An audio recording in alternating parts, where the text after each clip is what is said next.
کہانی کا آغاز ایک چھوٹے سے گاؤں نورپور سے ہوتا ہے، جہاں کے لوگ محبت اور بھائی چارے کے جذبے سے بھرے ہوتے ہیں۔ رمضان کا مہینہ ختم ہونے کو ہے اور ہر طرف عید کی تیاریاں زور و شور سے ہو رہی ہیں۔ بچے نئے کپڑے کی خوشی میں خوش ہیں، بازار روشنیوں سے بھرا ہوا ہے اور ہر طرف خوشی کی فضا ہے۔ لیکن اسی خوبصورتی کے بیچ ایک چھوٹے سے گھر میں غربت کا اندھیرا چھایا ہوا ہے۔ یہ گھر بابا رحمت کا ہے، جو ایک ضعیف اور نیک دل آدمی ہے۔ ان کے ساتھ ان کی پوتی عالیہ رہتی ہے، جس کے والدین چند سال پہلے ایک حادثے میں وفات پا چکے ہیں۔ بابا رحمت کی گزر بسر چھوٹے موٹے کاموں پر ہوتی ہے، لیکن اس سال وہ بیمار ہونے کے باعث زیادہ کام نہیں کر سکے۔ عالیہ عید پر نئے کپڑے اور مٹھائیوں کی خواہش تو رکھتی ہے، مگر اپنے دادا کے حالات دیکھ کر خاموش ہے۔ دوسری طرف اسی گاؤں میں رئیس احمد کا خاندان ہے، جو گاؤں کے امیر ترین لوگوں میں سے ہے۔ ان کے بیٹے حماد کے لیے ہر عید پر قیمتی کپڑے، مہنگے جوتے اور طرح طرح کے مٹھائیاں آتی ہیں، مگر حماد ایک ضدی بچہ ہے جو ہر چیز میں اپنی مرضی چاہتا ہے۔ ایک دن حماد بازار میں اپنے والد کے ساتھ خریداری کر رہا ہوتا ہے کہ اچانک اس کی نظر عالیہ پر پڑتی ہے، جو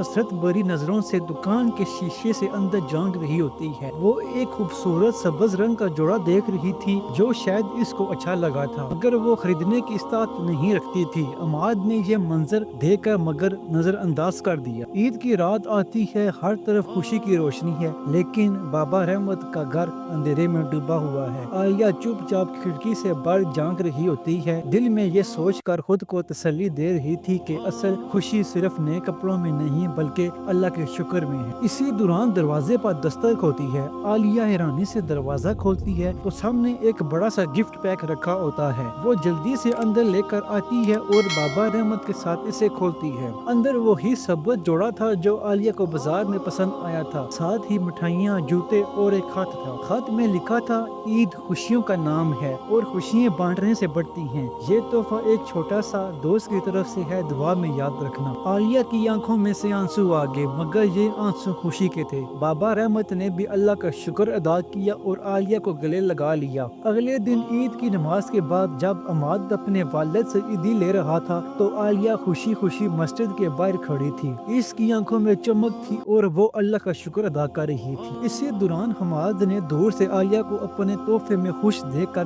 دل میں ایک عجیب سکون محسوس کیا۔ اس دن اسے احساس ہوا کہ اصل خوشی مہنگے کپڑوں اور تحفوں میں نہیں بلکہ دوسروں کو خوش کرنے میں ہے۔ حماد نے اپنے والد سے کہا، بابا، اگلی بار میں اپنی عید کی شاپنگ کے ساتھ کسی اور کے لیے بھی خریداری کرنا چاہتا ہوں، کیونکہ عید صرف اپنے لیے نہیں دوسروں کو خوش کرنے کے لیے بھی ہوتی ہے۔ رئیس احمد اپنے بیٹے کی یہ بات سن کر مسکرایا اور دل میں اللہ کا شکر ادا کیا کہ ان کا بیٹا ایک اچھا سبق سیکھ گیا ہے۔ دوستو، یہ کہانی ایک خوبصورت پیغام کے ساتھ ختم ہوتی ہے۔ صرف ایک تہوار نہیں بلکہ محبت، اثار اور دوسروں کے چہروں پر خوشی بکھیرنے کا موقع ہے۔ اگر ہم اپنی خوشیوں میں کسی کو شریک کر لیں تو عید کا اصل مقصد پورا ہو جاتا ہے۔ تو امید کرتا ہوں کہ یہ کہانی آپ کو اچھی لگی ہوگی۔ اپنی قیمتی رائے کامنٹس میں بتائیں اور مزید ایسی ویڈیو دیکھنے کے لیے میرے چینل کو سبسکرائب کریں۔